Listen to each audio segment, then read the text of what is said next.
চাপৰৰ Bahalpur তৎপাৰস্থিত 17 number ৰাষ্ট্ৰীয় ঘাইপথত ভয়ংকৰ পথ দুৰ্ঘটনা সংঘটিত হয়। ট্ৰেক্টৰ আৰু বাইকৰ মাজত সংঘৰ্ষৰ ফলতেই এই দুৰ্ঘটনা সংঘটিত হয়।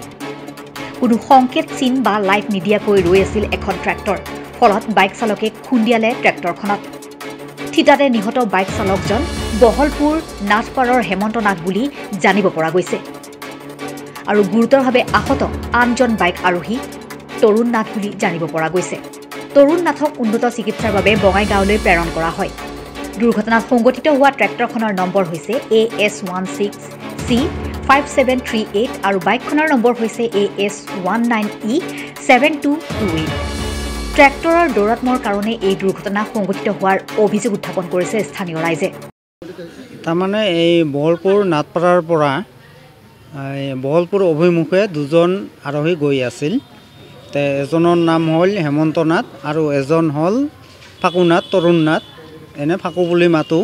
সিহঁত দুটা গৈ থকা অৱস্থাত এই মিছন নাইপাৱৰ আগতে এখন য'ত ব্ৰিজ আছে, এই ব্ৰিজখনৰ ওচৰত তাতে মানে ট্ৰেক্টৰ এখনৰ লগত মানে ট্ৰেক্টৰত এই ৰড এনে কিবা বজাই দিয়া আছিল পষ্ট, তাতে লাগি কিনে এজন direct spot dead, Hemanta Nath spot dead আৰু ফাকু নাথ সি মানে এতিয়া ধৰক ইয়াতে আছে চাপৰ হস্পিটেলত। ইয়াক বঙাইগাঁৱলৈ ৰেফাৰ কৰা হৈছে। এতিয়া কি হয় নাজানো।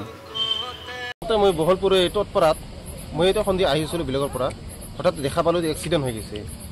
মই দেখা মানে পিছত চাওঁ এরপরে পড়ি আছে, গাছটো পড়ি আছে, ট্ৰেক্টৰ এইখন ৰাখি থোৱা ট্ৰেক্টৰ নে কি গম নাপাওঁ। মই দেখা পাছত মানে তাই খুন্দা মাৰি মানে স্কুটাৰ পৰি আছে।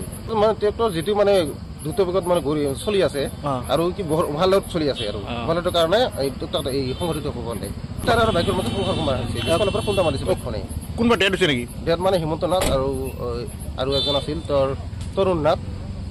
তেখেত দুখ পাইছে, মানে চিৰিয়াছ ডেড কোন হৈছে? হেমন্ত নাথ। হেমন্ত নাথ। এতিয়া আপোনালোক কি বিচাৰে?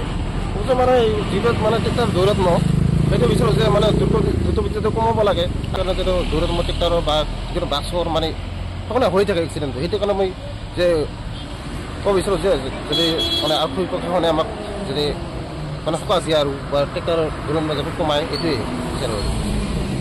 উক্ত ঘটনাটোৱে সমগ্ৰ বহলপুৰ অঞ্চলত এক শোকৰ ছাপ পেলাইছে।